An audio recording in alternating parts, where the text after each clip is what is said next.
স্থানীয় সময় বুধবার প্রথম প্রহরে পাকিস্তানের আজাদ কাশ্মীরের মুজাফফরাবাদ সহ বিভিন্ন জায়গায় ভয়াবহ ক্ষেপণাস্ত্র হামলা চালায় ভারত। এতে প্রচণ্ড বিস্ফোরণে কেঁপে ওঠে চারপাশ। এক বিবৃতিতে বিষয়টি নিশ্চিত করে দেশটির এক সামরিক কর্মকর্তা জানান, ক্ষেপণাস্ত্র হামলায় শিশুসহ বেশ কয়েকজন হতাহত হয়েছেন। জবাবে ভারতের বিরুদ্ধে পাল্টা হামলা চালায় ইসলামাবাদ। ভারতীয় সেনাবাহিনীর একটি ব্রিগেড সদর দফতর ও চেকপোস্টে হামলা চালিয়ে তা ধ্বংসের দাবি করে পাকিস্তান। পাশাপাশি কয়েকটি যুদ্ধবিমান ও ড্রোন ভূপাতিতের দাবিও তাদের।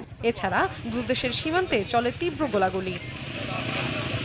পাকিস্তানের আন্তঃবাহিনী জনসংযোগ পরিদফতরের মহাপরিচালক লেফটেন্যান্ট জেনারেল আহমেদ শরীফ চৌধুরী জানিয়েছেন, কোটলি, ভাওয়ালপুরের পূর্ব আহমেদপুর, বাঘ, মুজাফফরাবাদ এবং মুরদিকেতে হামলা চালানো হয়েছে।